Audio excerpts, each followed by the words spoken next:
Muy bien, bueno, Dios les bendiga, qué lindo verlos en esta mañana. También quiero dar un saludito a aquellos que se están conectando a través de Zoom y también a aquellos que van a ver esto posteriormente en YouTube, la enseñanza del Evangelio de San Marcos. Como ya les había dicho, estamos continuando nuestro estudio inductivo del Evangelio de San Marcos y hoy justamente vamos a ver o terminar el capítulo 4 de Marcos. Así que vamos a estar viendo los versículos 35 al 41. La semana pasada, el hermano Ricardo trajo la enseñanza y él estuvo terminando lo que yo había comenzado en el capítulo 4, la narración o las enseñanzas de las parábolas. Y como habíamos visto, el Señor Jesús había comenzado a enseñar parábolas a las multitudes, y una de las razones por la cual Jesús comienza a enseñar las parábolas es porque precisamente a las multitudes que no creían en Jesús, les hablaban parábolas sin darles el significado el significado de las parábolas, sino solamente a sus discípulos les traía el significado, y era porque en cierta medida era una bendición para aquel que tiene oídos para oír, y cuando él dice el que tenga oídos para oír, o él cada vez que terminaba una de las parábolas dice, si alguno tiene oídos para oír, que oiga.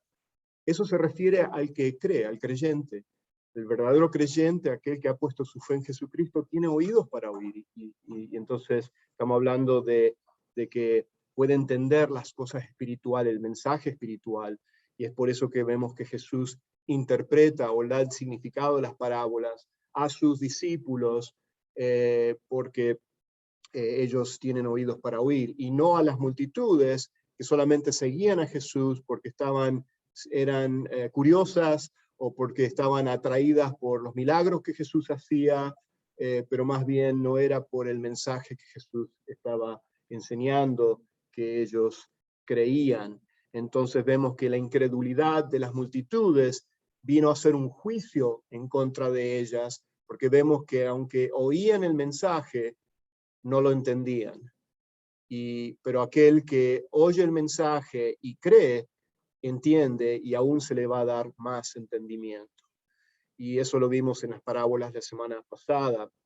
Y bueno, ahora llegamos al final de la enseñanza de las parábolas. Jesús se encuentra todavía a la orilla del mar de Galilea, porque ahí se encontraba, ¿no es cierto?, cuando él estaba enseñando a las multitudes, que él había dicho a sus discípulos. Le había dicho que sus discípulos lo estuvieran siguiendo con una barca. Entonces cuando las multitudes se venían y se agolpaban y se acercaban a él se podía subir a la barca a la orilla del mar de Galilea y de ahí, desde allí, enseñar.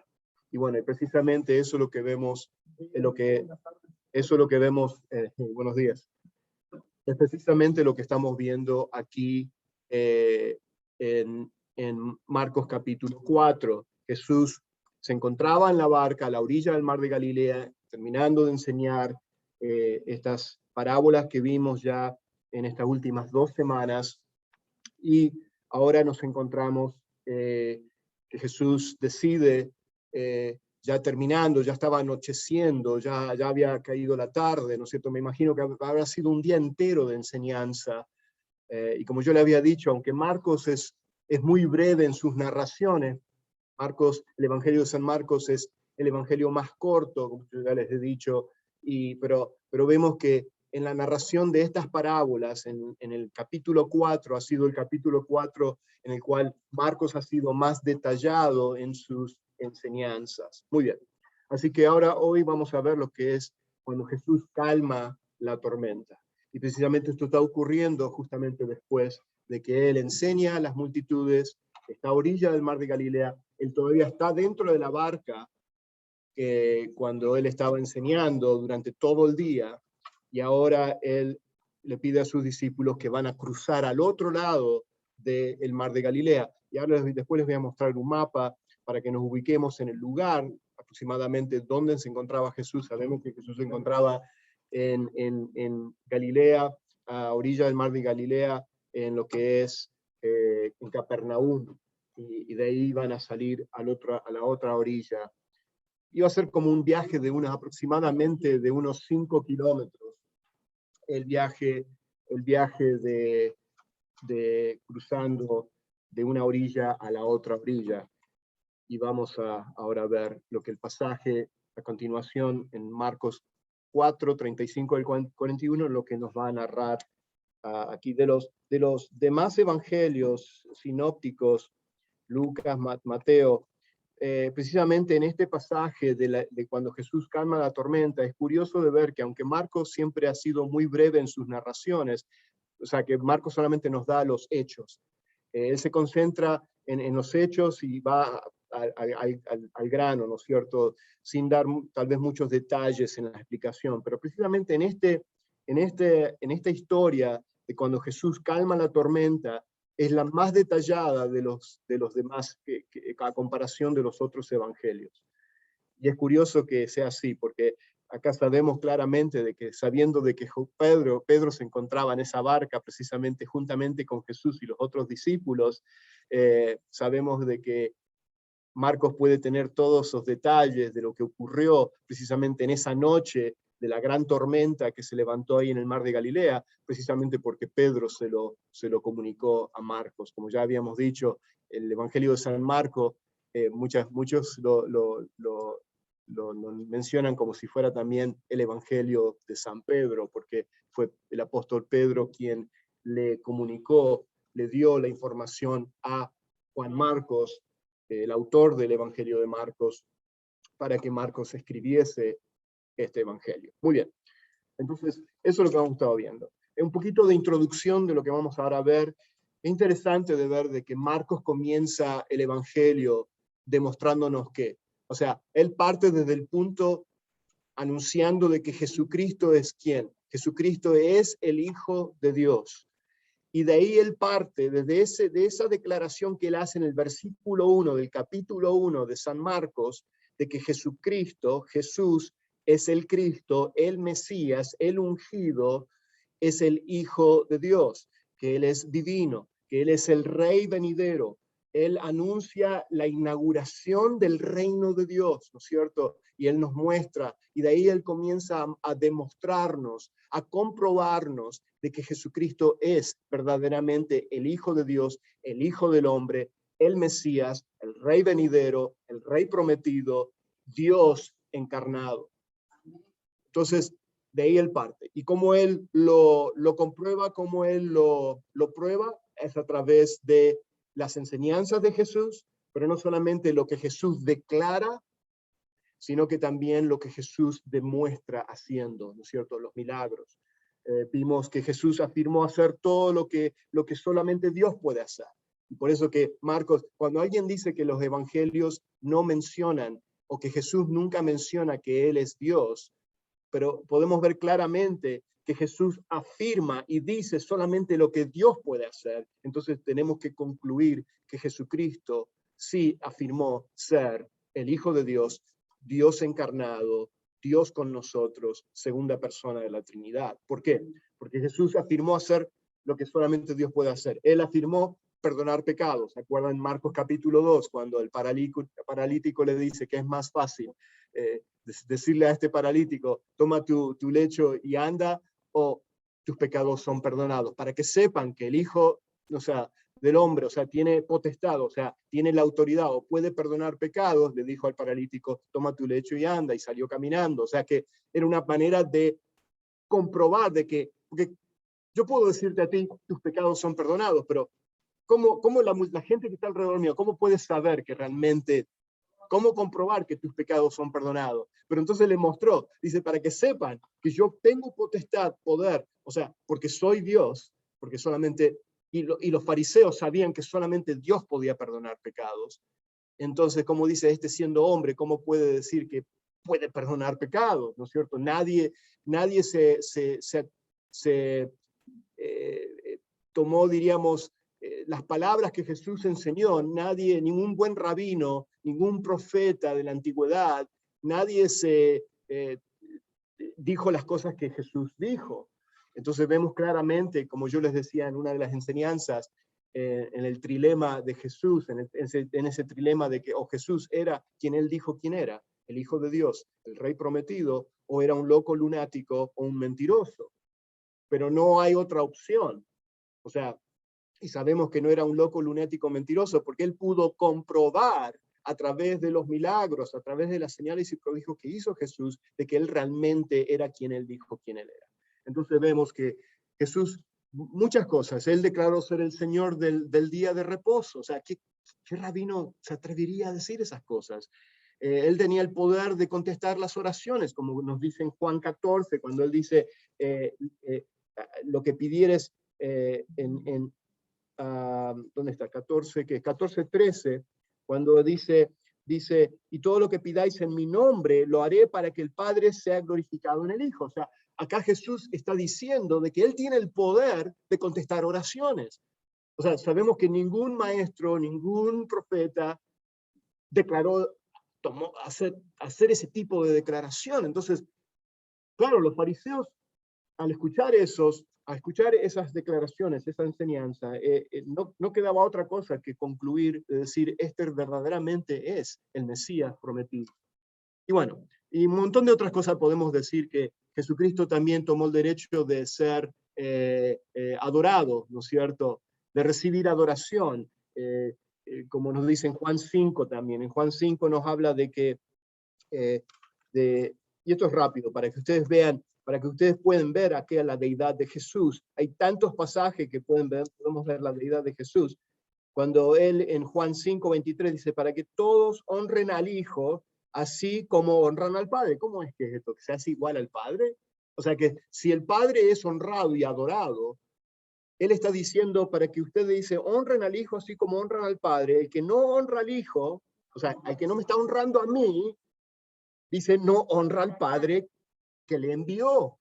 Wow. Acá él se está poniendo igual que Dios. Entonces acá vemos claramente que sí, los evangelios nos enseñan la deidad de Jesús y nos hablan acerca de que Jesús mismo, él se atribuyó y él se declaró su deidad y lo demostró a través de sus milagros, convirtiendo el agua en vino, la multiplicación de los panes y los peces, los milagros de sanidades, los milagros de echar fuera demonios. O sea, que a diferencia de los profetas de la antigüedad, y una vez yo había comentado de que nunca el pueblo de Dios había visto los milagros que Jesús había hecho, ni en la antigüedad.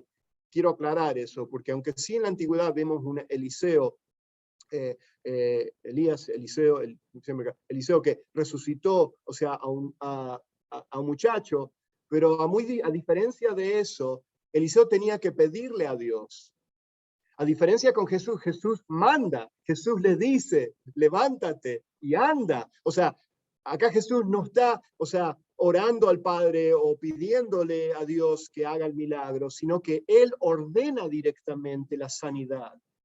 Él echa fuera a los demonios, no pidiéndole a Dios que haga eso, sino que él, siendo la autoridad, siendo Dios mismo, segunda persona de la Trinidad, él manifiesta esa autoridad y ese poder directamente, a diferencia de los de la antigüedad, de los profetas. Muy bien. Quería entonces tomar esa aclaración, o sea, de que está repleta el Evangelio de cómo Jesús demostró su deidad. Y acá lo vamos a ver. Hice toda esta introducción para que podamos saber acá, de que precisamente acá vamos a ver un milagro de milagros, aunque milagros son milagros, ¿no? O sea, es la palabra en sí, es un milagro. Pero podemos ver acá que Jesucristo es el Dios Todopoderoso. Él es el creador del universo. Entonces podemos ver claramente, ¿por qué? Porque aún Él puede controlar el poder de la naturaleza, la puede controlar y se tiene que someter a su autoridad, a su poder. O sea que el creador manda a la creación, ¿no es cierto?, a someterse, como en este caso, a calmar una tormenta. Y eso es lo que vamos a estar viendo hoy. Acá el tema central es la identidad de Jesús. Acá claramente se puede ver quién es Él. La pregunta que se hacían las multitudes, ¿quién es este quien puede echar fuera demonios? ¿Quién es este? Como después vemos que los mismos discípulos hacen la misma pregunta que las mismas multitudes se hacían de quién es este que aún, dice, las olas, las tormentas, los vientos le obedecen. O sea, y sabemos que la respuesta de quién es este no puede ser otro que Jehová mismo. Ok, y eso lo vamos a ver, y se los voy a comprobar. Porque en los Salmos, Salmo 65, Salmo 107, Salmo 89, nos da acerca de cómo Jehová puede calmar la tormenta. Y lo vamos a ver, se los voy a mostrar eso en los Salmos. Pero me adelanté un poquito ahí. Muy bien. ¿Por qué no oramos y vamos a encomendarnos al Señor en esta enseñanza de hoy? Hoy vamos a ver lo que es versículos 35 al 41. Padre eterno, te amamos, te damos gracias de que podemos venir delante de tu presencia y encomendarte a ti este tiempo, Señor, en tu palabra. Qué gran privilegio es de poder, Señor, estudiar tu santa palabra y saber que tu palabra, que no vuelve vacía, Señor, que hace el propósito por el cual tú la has enviado. Pedimos, Señor, que ahora tú nos instruyas, que tu Espíritu Santo sea quien ilumine nuestro entendimiento y nos haga comprender, Señor, el tesoro de la verdad que hay en tu palabra, Señor, para que, Señor, no solamente tengamos conocimiento, pero también que nuestras vidas sean transformadas, sean cambiadas a tu imagen. Te amamos, te exaltamos y te damos gracias en el nombre de Jesús. Lo pedimos. Amén. Muy bien, acá primera pantalla, la calma antes de la tormenta. Acá vemos la calma antes de la tormenta y vamos a ver los versículos 35 al 36.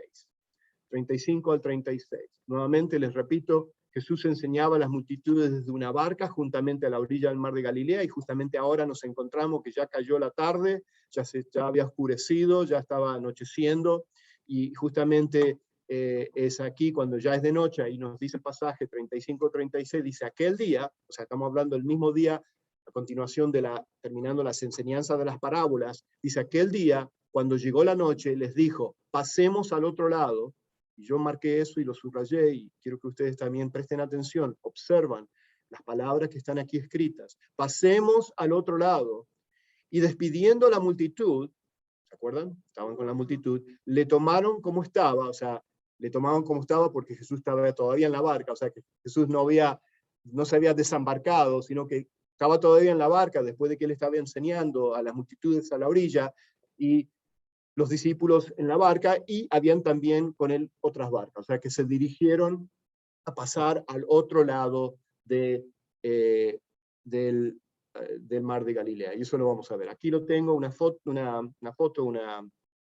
imagen de cómo se veían las barcas ahí en la parte derecha. Estas barcas tenían más o menos un tamaño de 27 pies de largo, aproximadamente, yo diría que sería de donde yo estoy aquí hasta el final del salón, atrás, diríamos que ese era el tamaño de las barcas, lo largo que eran las barcas. Aproximadamente se sabe que esas barcas típicas que cruzaban el mar de Galilea eran así. Normalmente podían aproximadamente tener una capacidad de entre 10 y 15 personas, más o menos, que podían estar en esa barca.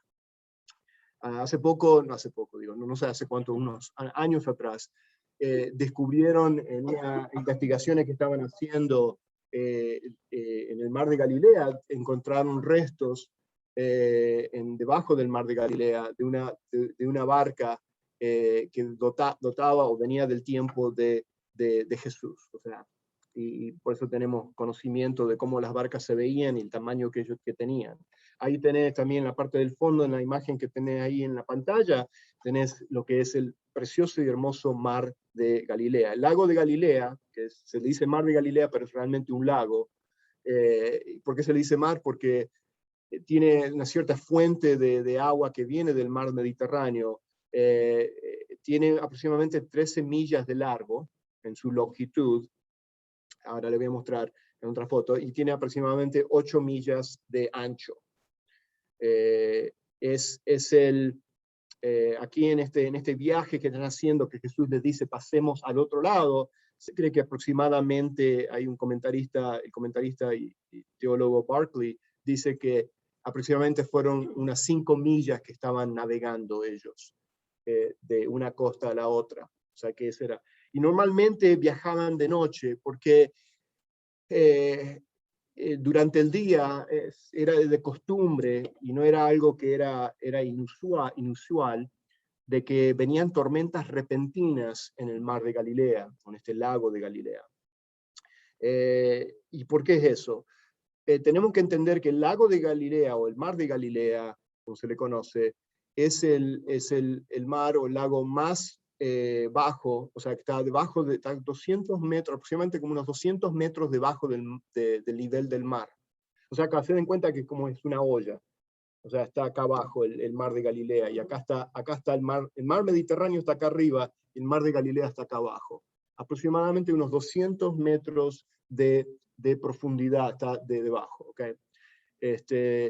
Y lo que tenemos que entender que es el lago más bajo de la Tierra, o sea, del que está más bajo, bajo del nivel del mar.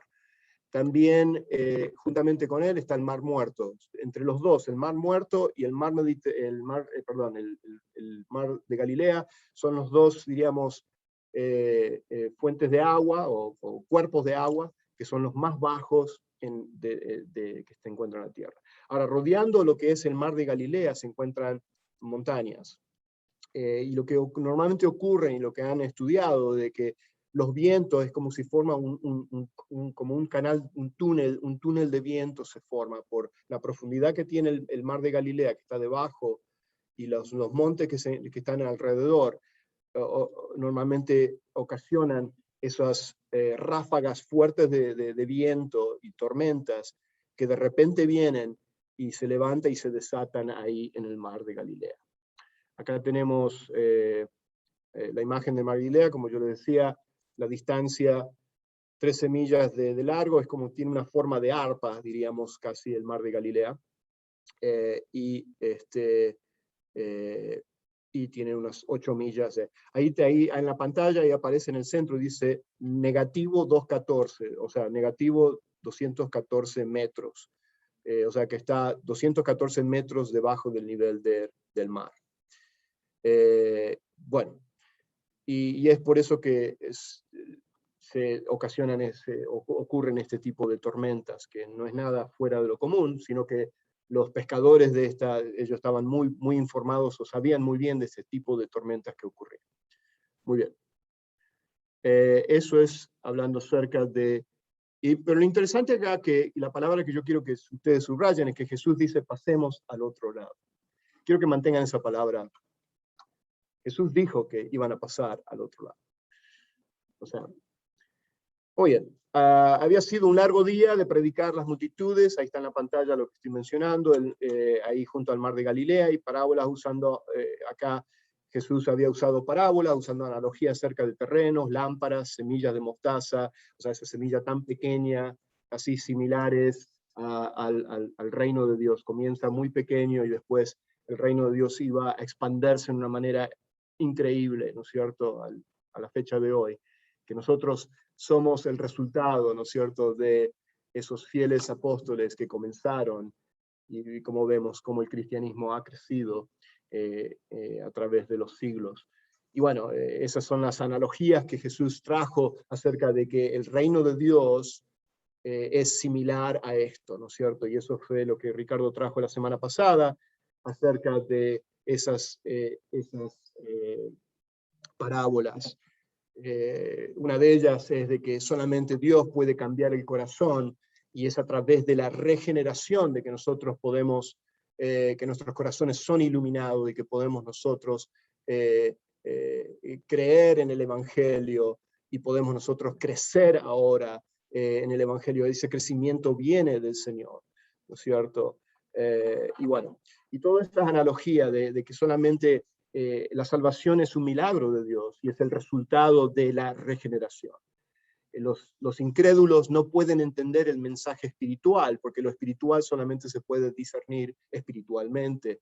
Y cuando hablamos de lo espiritual, estamos hablando del mensaje del Evangelio, la palabra de Dios. Y por eso vemos que Jesús en las parábolas, él no les da la interpretación a las multitudes que son incrédulas, duras de corazón, a los fariseos tampoco, sino que les menciona estas historias sin darles el significado espiritual. Y solamente a sus discípulos se enfoca, porque ellos sí tenían oídos para oír, mientras que las multitudes de los fariseos tenían oídos que no querían oír. no estaban oyendo. Entonces está hablando del resultado de la incredulidad, viene a ser una bendición para un grupo, de aquellos que son los escogidos, de aquellos que oyen, aquellos que creen, que han puesto su fe en Jesucristo, de aquellos que no, y rehúsan y rechazan, viene a ser un juicio para ellos. Y bueno, eso lo vimos la semana pasada, terminando, y ahora nos encontramos en esta historia que nos narra Marcos, cruzando de noche el mar de Galilea. Aunque la muchedumbre, acá tengo nuevamente un poco de resumen de lo que estuvimos hablando, aunque las muchedumbres no podían entender el significado de las parábolas de Jesús por su incredulidad, ahí lo vemos en el versículo 13 del capítulo 4, sabemos claramente cuando dice, y les dijo, no entendéis estas parábolas, ¿cómo pues comprendéis todas las parábolas? Bueno, vamos a continuar si no voy a tener tiempo. El Señor a sus discípulos les declara todo. Esto ya les había comentado de eso. Muy bien. Ahora bien, vamos a ver ahora nuevamente, todavía en estos versículos 35 al 36. Jesús estaba a punto de mostrar su sorprendente poder divino a sus discípulos. Acá lo que vamos a estar viendo, lo importante de esta historia, y aunque hay muchos mensajes que surgen y salen de este pasaje, ¿no es cierto?, de que Jesús calma la tormenta. Y no estoy opuesto, o sea, porque yo he enseñado, o sea, que Jesús calma nuestras tormentas también, ¿no es cierto? Jesús calma nuestras tormentas de nuestras vidas, nuestras almas, nuestras pruebas, nuestras tribulaciones, ¿no es cierto? Pero yo lo que quiero que veámoslo al revés. Primero veamos lo que la Escritura, la palabra de Dios, nos está diciendo a nosotros ahora. Esta es la parte de la interpretación de qué es lo que Marcos, Juan Marcos, el autor del Evangelio de San Marcos, qué es lo que nos está tratando de decir con esta historia. Y básicamente, así, en cortas palabras, nos está revelando la identidad de Jesús. ¿Se acuerdan que el tema central acá es de comprobarnos la identidad verdadera de quién es Jesús y de que Él es Jesucristo, el Hijo de Dios? Y por supuesto, a través de esta narración bien detallada que Marcos nos da acá, Él está a punto de demostrarnos el poder divino, o sea, Jesús está a punto de demostrar, a través de la narración de Juan Marcos, el poder divino a estos discípulos que lo acompañaban en las barcas para llevarlos a tener una verdadera fe en Él. O sea, acá vemos claramente de que Jesús quiere demostrar a sus discípulos quién es Él, o sea, la identidad de Jesús. Quiero que nos enfoquemos en eso, porque eso es lo que nos está diciendo el mensaje acá, la palabra de Dios. De que de ahí podemos extraer y decir que porque ahora sabemos quién es Él, de que Él es el Dios todopoderoso, de que Él es un Dios bueno, de que Él es un Dios que se interesa por nuestras situaciones, entonces podemos decir que Jesús sí se interesa en cuidarnos aún a través de nuestras tormentas. Bueno, así que bueno, ahora se encuentran atravesando. Cuando Jesús y los discípulos comenzaron el viaje, el lago estaba calmado, o sea, no había ninguna tormenta, no se veía nada, y como yo les decía, estas tormentas vienen así de repente, sin aviso. Nos dice que Jesús se duerme, o sea, acá vemos que Jesús toma un tiempo en dormir, o sea, y se pone a dormir en la parte de atrás de la barca. O sea, que él necesitaba dormir después de una larga enseñanza que él había estado durante prácticamente casi todo el día, estuvo enseñando. Vemos claramente que acá Jesús estaba cansado. ¿Y qué es lo que nos muestra eso? Nos muestra claramente su divinidad, siento que es su humanidad, siento que él es divino, pero a la vez también él es humano. Y él se cansaba, él tenía hambre. ¿Se acuerdan que lo vimos cuando él estuvo 40 días en el desierto durante la tentación? Él tuvo hambre y vinieron los ángeles y le atendieron y le sirvieron. O sea que humanamente hablando, él estaba cansado físicamente y él se durmió. Y lo interesante de que él no se despertó cuando empezó la barca a moverse y a la tormenta y todo eso. Y hay personas que, mi esposa es así, ella puede dormir y no escucha más nada, o sea, y se va así, se duerme y ya, ya no escucha. Yo soy muy súper sensible, o sea, yo escucho un ruidito y me despierto, o sea, pero bueno, hay personas así, y bueno, así fue con Jesús. Vemos acá la verdadera humanidad de Jesús, se muestra en su corto descanso en la barca. Él se cansó y en veces dormía cuando él podía, o sea, lo vemos eso a través de todos los evangelios y a través de las narraciones, vemos claramente, siempre vemos eso, de que Jesús tomaba un tiempo de descanso, y él le decía también a sus discípulos que descansaran también. Yo creo que también es muy humano, hermano, después de haber hecho algo, tiene derecho a cansarse. Claro. Otra cosa que nos encanta es y ver el dormir, que Dios ha provisto eso han descubierto, ¿no es cierto? Doctores científicos han visto que el dormir vuelve a regenerar nuestro...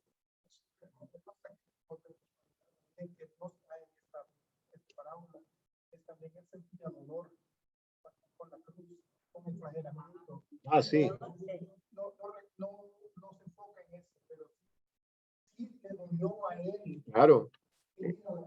En el jardín de Getsemaní mismo, cuando vemos que sudó sangre, como gotas de sangre. O sea, él estaba sufriendo, él sentía el dolor y el sufrimiento. Por eso que él puede identificarse con nosotros, ¿no es cierto? Porque él... no puede entender nuestras necesidades. Él padeció nuestras necesidades o nuestros dolores. Muy bien, entonces vemos que él estaba. Acá tenemos ciertas imágenes de esas tormentas. Creo que la que está a la mano izquierda, derecha, creo que es una foto. La otra es tan solo una pintura. Bueno, pero más o menos estos son representaciones, diríamos, del mar de Galilea, de cómo se ven esas tormentas cuando se avecinan y esas pequeñas barcas están ahí luchando en esas fuertes olas y los vientos.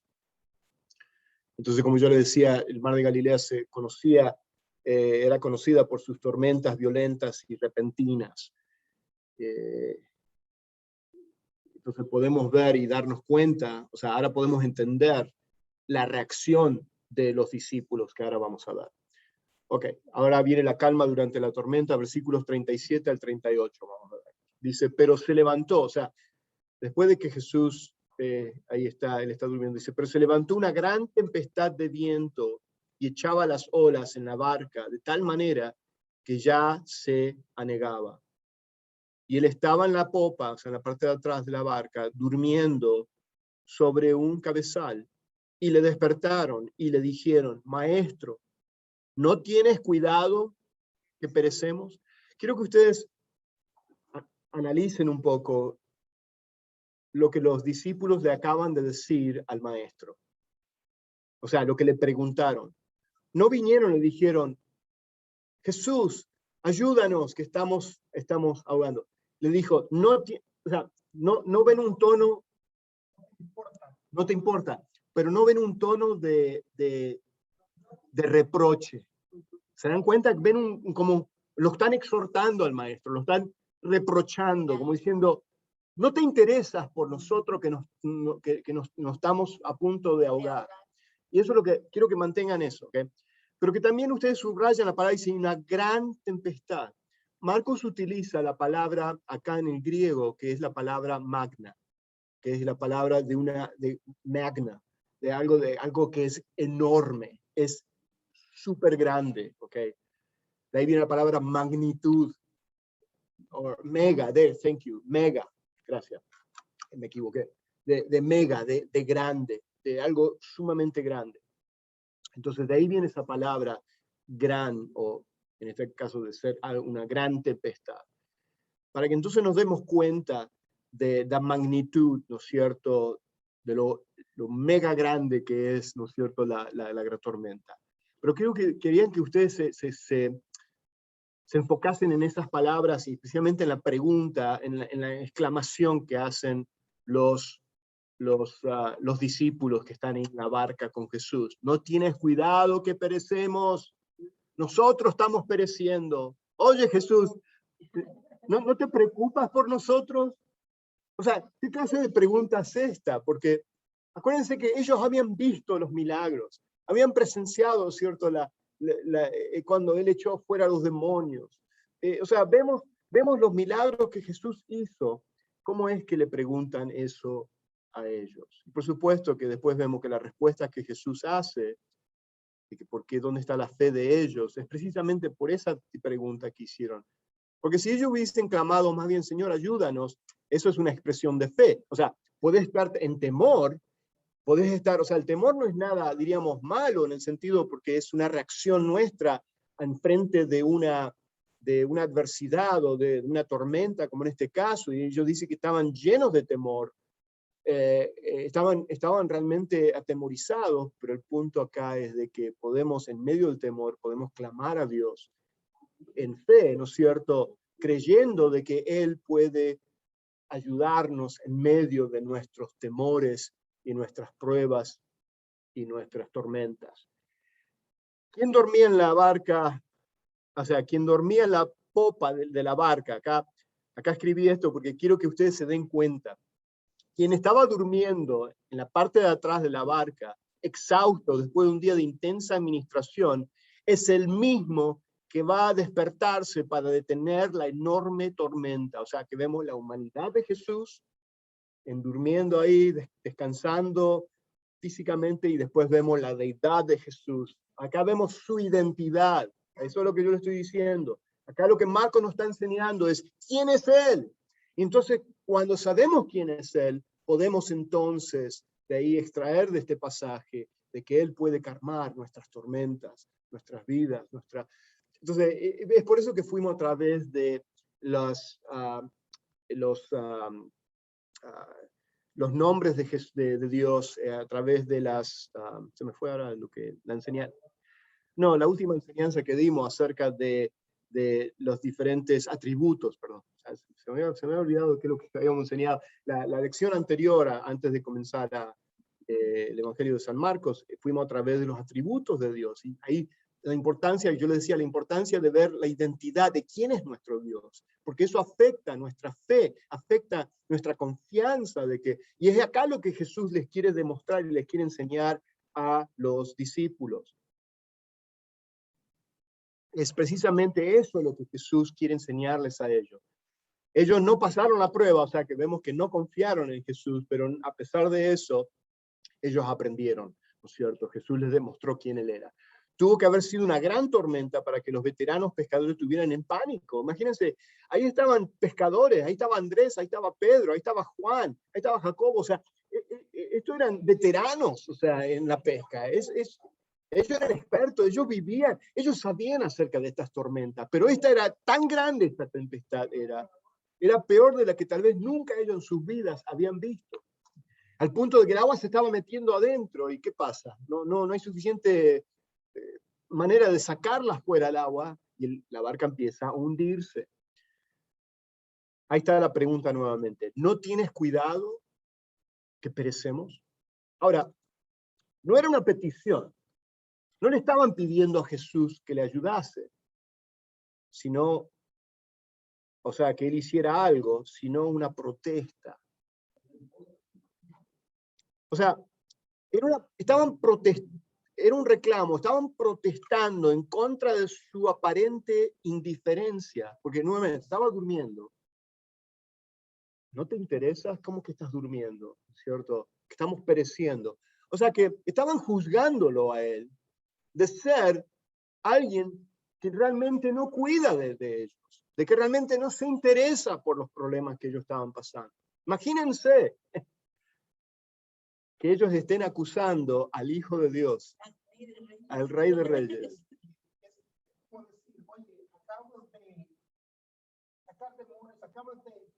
Ahora que estamos contigo, ¿no te importa? ¿Qué hipócrita? Algo así, ¿no? Bueno, es como que, y de ahí viene, ok, ahora vemos la contestación de Jesús, ok, sigamos. O sea, estamos en la calma durante la tormenta, 37, 38. Ok, no, me fui un poquito acá. Ahora les quiero demostrar, o sea, que Jesucristo hizo lo que vemos en los Salmos. Y acá vemos nuevamente el comprobar y probar la identidad de Jesús, de que Él es divino, de que Él es Dios encarnado. Porque en los Salmos nos habla de Jehová, y nos habla que Dios es el que calma las tormentas. Fíjense, Salmo 89:9, lo tengo en la pantalla. Tú tienes dominio. Acá el salmista está diciendo, en adoración, ¿no es cierto? En oración y adoración a Dios. Tú, Dios, tienes dominio sobre la braveza del mar. Cuando se levanta sus ondas, tú las sosiegas. ¿Ok? Lo está exaltando. ¿A quién? A Jehová, a Dios está exaltando. Acá el salmista está trayéndonos nuevamente. No tengo en la pantalla esta, pero vayan a, por ejemplo, al Salmo 107.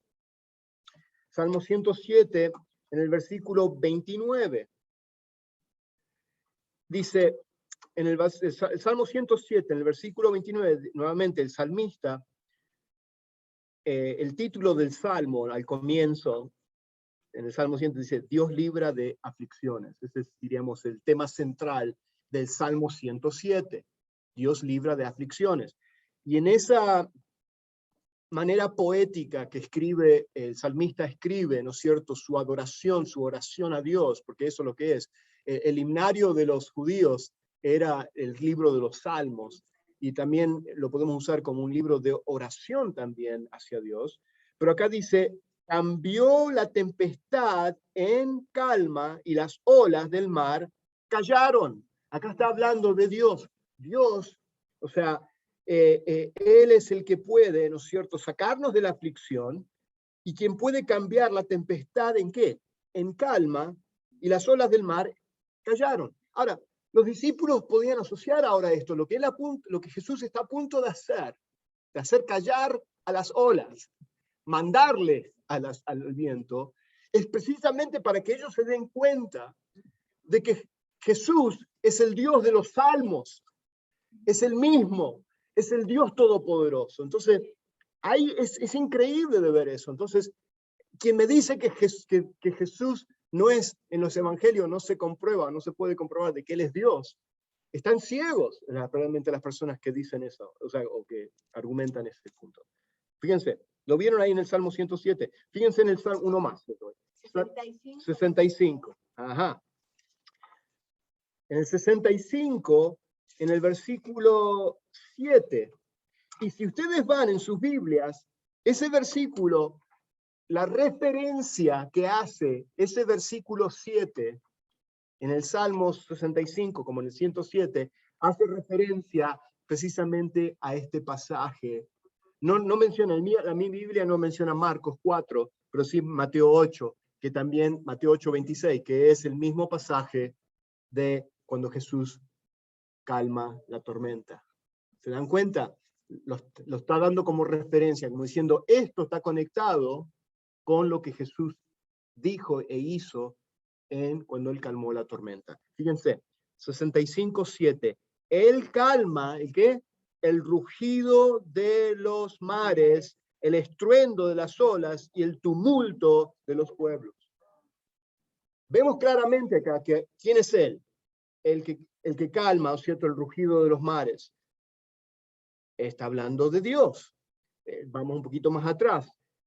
Con grandes prodigios nos responde en justicia, oh Dios, nuestra salvación, con confianza de todos los términos de la tierra y del más lejano mar. Tú, el que afirma los montes con su poder, está hablando de Dios, ¿no es cierto? Jehová, Dios, ceñido de potencia, el que calma el rugido de los mares, el estruendo de las olas y el tumulto de los pueblos. ¿Se dan cuenta? El salmista está haciéndonos ver y saber de que es Dios quien puede calmar las tormentas, las olas, los vientos. Y precisamente acá es lo que Jesús les quiere enseñar a sus discípulos. Jesús, en respuesta a la desesperación de sus discípulos, Jesús estaba a punto de realizar el cumplimiento literal. Acá Jesús cumple literalmente lo que acabamos de leer, los Salmos 89, el Salmo 107, el Salmo 65, literalmente lo que estaba en esos versículos que acabamos de leer. Jesús sí estaba interesado por ellos y sus circunstancias. Sí estaba. Acuérdense una cosa, que Jesús, ¿qué le había dicho al principio? Pasemos al otro lado. Por eso yo les dije, subrayen esa palabra, acuérdense de esa palabra. O sea que si Jesús nos dice que vamos a pasar al otro lado, es porque vamos a pasar. Es que vamos a pasar. Vamos a pasar a través de una tormenta. No quiere decir que inmediatamente no va a haber ninguna tormenta en nuestras vidas, pero vamos a pasar. Así es, hermano. Así es. Así es. Ok, seguimos leyendo. Marcos, ¿dónde quedé? Marcos 4, 38 al 30. No, 39, perdón. Dice, y levantándose, reprendió el viento y dijo al mar, cálmate, sosiégate. Y el viento cesó y sobrevino una gran calma. Entonces les dijo, ¿por qué estáis amedrentados? ¿Por qué están así tan turbados? Dice, ¿cómo no tenéis fe? Entonces vemos acá que él los exhorta a ellos ahora. Los exhorta a ellos. Y fíjense cuál fue la respuesta, y después vamos a volver a leer, este es el último punto. Y se llenaron de gran temor, nuevamente esa palabra mega, de gran temor. Pero es un temor diferente. Es muy diferente al temor que ellos tuvieron cuando estaban en medio de la tormenta. El temor de la tormenta era más bien un temor de estar acobardados, de estar asustados, ¿no es cierto?, por el peligro, el hecho de que se iban a morir por esa tormenta. Pero acá cuando dice, se llenaron de gran temor, es un temor diferente. Ese es un temor de reverencia, de un temor como, vamos a ver, me estoy adelantando un poquito, es el temor como de Isaías 6, cuando se encuentra enfrente y vio la gloria de Dios. Ese es el temor que vemos que los profetas tuvieron cuando se acercaron y tuvieron un encuentro con la gloria de Dios. Es el temor que nos llena, ¿no es cierto?, de encontrarnos con la santidad de Dios. Es el mismo temor que tuvo Pedro, Moisés. Es el mismo temor que tuvo Pedro, por ejemplo, cuando Jesús le dice, echa las redes, ¿no es cierto?, de este lado y está la gran pesca, ¿no es cierto? Y en ese momento, cuando Pedro, sabiendo que no habían pescado durante toda la noche, y la experiencia que tenía Pedro, que no había manera de que podían pescar más, ¿no es cierto?, porque ya era el día ya, era imposible, ¿no es cierto?, que durante el día ya se pudiera pescar, por eso pescaban de noche, porque normalmente los peces subían a la superficie por la temperatura, ¿no es cierto?, y en el día, por el calor mismo, bajaban más abajo, entonces por eso que se pescaba más de noche que de día.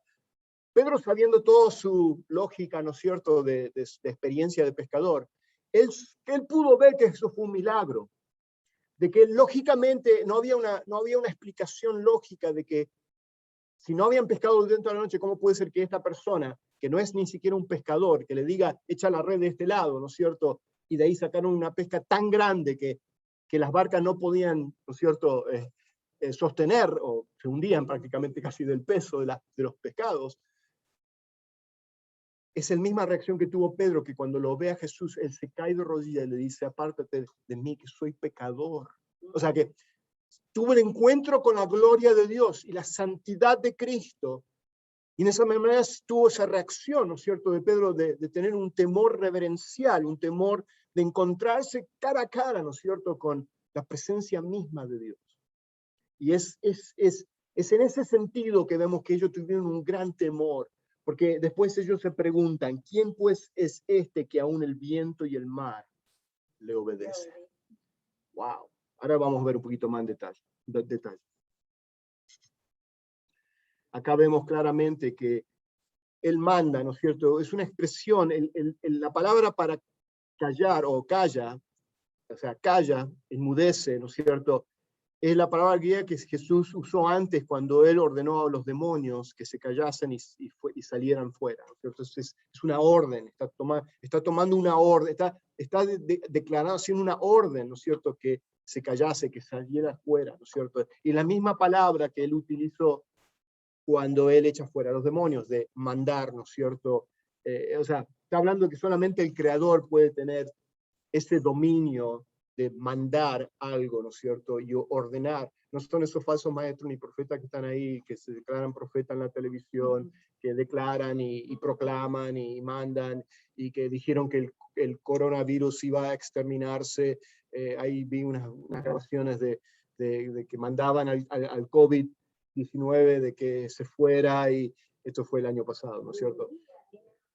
Sí, que se fuera y que todo eso, que mandaban, ¿no es cierto? Y comandaban y ordenaban. Todas mentiras, ¿no es cierto? Son puros charlatanes todo eso.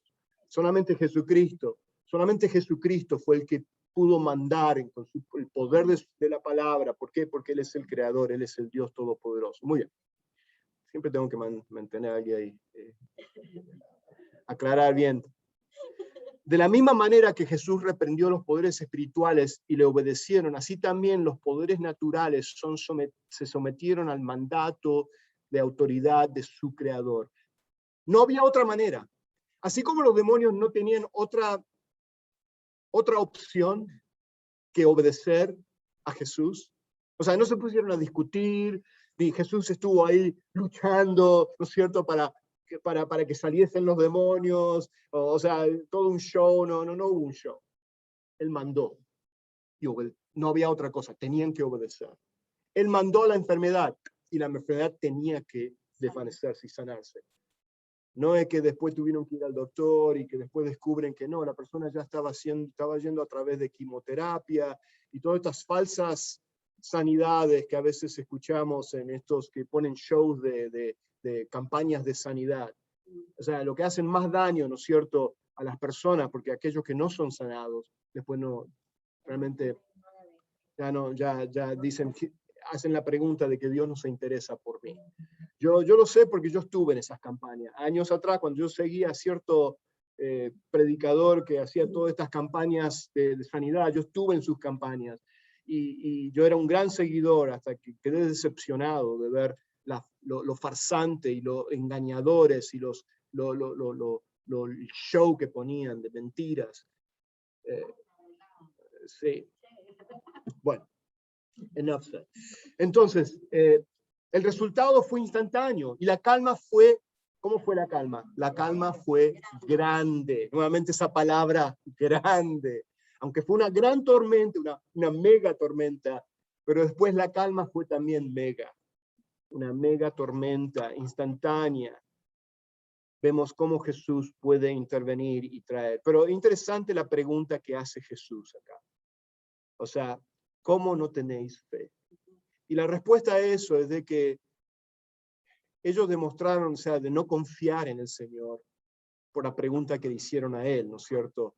¿No te interesa, o sea, de que estamos pereciendo? ¿No te preocupas? O sea, ¿cómo le pueden hacer esa pregunta a Jesús? O sea, si Jesús mismo demostró interesarse por las necesidades, ¿no es cierto?, de las multitudes. Aún aquellos que no creían en Él y no tenían fe, las sanó de todas maneras. O sea, pensamos de que solamente sanó a aquellos que tenían fe.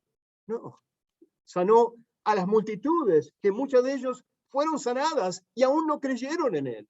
Quiero que sepan eso, de que no significa de que todos aquellos que fueron sanados es porque todos tuvieron una gran fe, ¿no es cierto?, de creer, porque hoy en día los que se enmascaran de ser grandes sanadores o siervos que sanan, ellos cuando las personas no son sanadas, lo primero que hacen es le echan la culpa a la persona y le dicen, porque tú no tuviste suficiente fe, por eso no fuiste sanado. No es mi culpa, ¿no es cierto? Porque yo soy el que estoy diciendo que yo puedo sanar, ¿no es cierto? O que Dios me usa en la sanidad.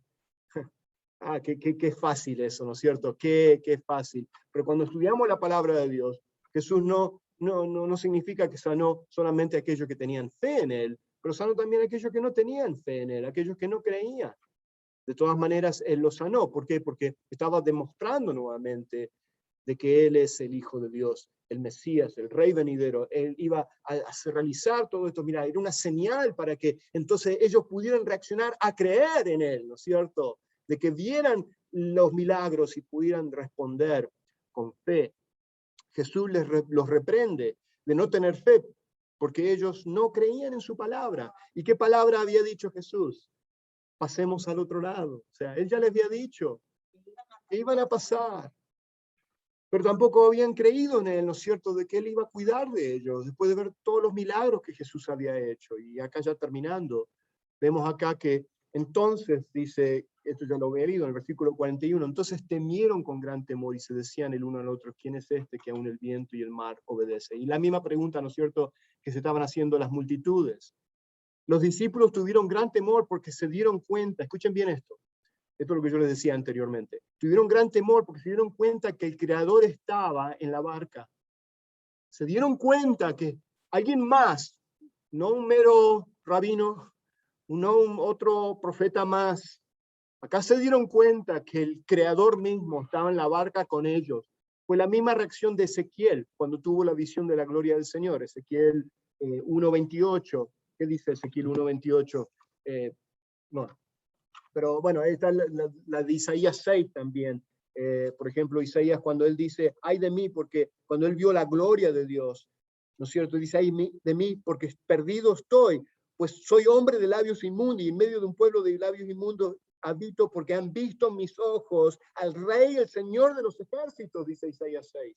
O sea, él se atemorizó de ver de que él se da cuenta de de ser una mera criatura llena de pecado. ¿Por qué? Porque al ver la luz de la santidad de Dios, la gloria de Dios, y es por eso que podemos decir esto, de que a medida que nos acercamos más en nuestra comunión y crecemos más en nuestro conocimiento de la gracia y en conocimiento de nuestro Señor y Salvador Jesucristo, cuanto más podemos ver los pecados de nuestras vidas. A ver, léelo. Cuando aparecen las nubes en un día de lluvia. Tal es el aspecto de la gloria del Señor. Ante esa visión caí rostro en tierra y ahí que una voz me hablaba. ¡Wow! Imagínense eso, esa visión. Bueno, eso fueron visiones, ¿no es cierto?, de la gloria de Dios. Acá está, físicamente, el creador del universo está entre ellos. Eso nos debe de sacudir por dentro y por eso que a veces las personas tienen un concepto muy superficial acerca de Jesús, mi Jesucito, y hablan de Jesús, ¿no es cierto? El dulcecito Jesús, y hablan de una manera tan, el niño, o sea, hablan de Jesús así como una manera muy, estamos hablando de que sí, Jesús es mi mejor amigo, y podemos decir que Él, pero también es el creador del universo, y debemos de tener un temor reverencial de acercarnos a Él y saber quién es Él, ¿no es cierto? Y precisamente eso fue lo que les enseñó acá Jesús a ellos. Los discípulos habían estado aterrados por el enfurecido mar solo para experimentar un temor mucho mayor, un temor diferente ahora, pero un temor, ¿no es cierto?, cuando se dieron cuenta que estaban ante la presencia misma de Dios. Ah.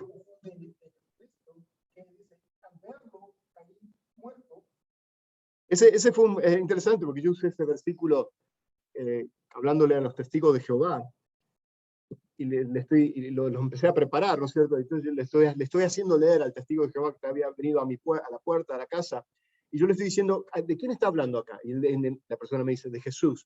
¿Y quién tú crees que es Jesús? Y por supuesto ellos dicen que Jesús no es Dios, sino que es una emanación de Jehová, es el arcángel Miguel que fue, diríamos, exaltado. En breve explicaciones, más o menos es así como ellos explican quién es Jesús. O sea que Jesús es un ser creado, un ángel, un arcángel, que después fue promocionado, vamos a usar esa palabra, que fue exaltado. Pero sigue siendo un ser creado para ellos. No es Dios encarnado, no es la segunda persona de la Trinidad. Ellos no creen en la Trinidad. Entonces yo le seguía leyendo, diciendo, pero acá vos ves acá, ¿y qué le pasó a Juan? Que cayó como muerto. Digo, ¿qué? Y después seguimos hablando acerca de eso, de la adoración, porque vemos que Juan después, en otro pasaje más, él lo está adorando. Digo, ¿cómo es que el arcángel Miguel, si decir que Jesús es el arcángel Miguel exaltado, cómo es que él acepta la adoración? O vemos en esta situación, como le pasó a Juan, que cayó como muerto cuando está en la presencia misma de Dios. Y por supuesto, no tienen respuesta a eso, ¿no es cierto? Porque están confundidos y están lavados el cerebro, ¿no es cierto?, a creer en lo que su falsa doctrina y sus falsas enseñanzas le han inculcado. Pero acá vemos claramente, nuevamente, la reacción de los discípulos. Bueno, ya terminando. ¿Quién es este? ¿Quién es este? ¿Quién es este? Acá está nuevamente la respuesta a la pregunta. Lo que Marcos, el autor del Evangelio, quiere que nosotros entendamos a través de por qué él introduce esta historia, es que sepamos la identidad de quién, de Jesús. Y acá, ¿quién es este? Solamente puede ser nuestro Señor Jehová, que únicamente tiene este poder y autoridad. Únicamente puede ser eso. Porque lo leímos en los Salmos, ¿no es cierto? Los Salmos hablan acerca del poder de Dios sobre las olas y el mar y cómo le obedecen. Y es todo. Ahora, la aplicación. Con esto ya terminamos. ¿Cómo aplicamos esto a nuestras vidas? La aplicación es cuando vemos quién es Jesús, o sea, cuando sabemos quién es Él y la identidad, o sea, que ahora Marcos nos ha mostrado a través de esta historia. Él es el Dios Todopoderoso. Podemos confiar en Él cuando pasemos por nuestras tormentas o estemos atravesando a través de nuestras tormentas. Él es siempre fiel y Él cuida de tu vida. En la aplicación eso es lo que podemos aplicar, ¿no es cierto? Y es precisamente lo que Pedro, y es por eso que Pedro, que estuvo en esa barca, y él presenció eso, él después, años después, él escribe en 1 de Pedro 5:7, escribe esto: echando toda vuestra ansiedad sobre él, porque él tiene cuidado de vosotros. Imagínense eso, Pedro recordándose la ansiedad, el temor que él tuvo en esa tormenta, él aprendió que la respuesta y la manera que nosotros tenemos que responder por fe es de confiar de que Él tiene cuidado de cada uno de nosotros. Oramos. Padre, gracias te damos por tu palabra. Gracias, Señor, por mostrarnos a través de este pasaje de Marcos 4 de quién es Jesús, de que Él es el Dios Todopoderoso, de que Él es el creador del universo, de que Él es el Dios que está en control de todas las tormentas, de las tormentas físicas que les tienen que obedecer al Creador, como también nuestras tormentas de nuestras vidas, tormentas espirituales, tormentas en el cual pasamos a través de las circunstancias de nuestras vidas, de que también tú estás en control y de que tú cuidas de cada uno de nosotros. Gracias, Señor, por enseñarnos y mostrarnos tu fidelidad y tu gran amor hacia nosotros, y que realmente tú te interesas por cada uno de nosotros, así como tú te interesaste por la vida de tus apóstoles, tus discípulos, que estaban temerosos, y les enseñaste esta lección de que tuvieran fe en ti. Gracias, Señor, te damos en este tiempo que hemos compartido tu palabra. Te lo pedimos en el nombre de Jesús. Amén. Muy bien. Qué lindo verlos.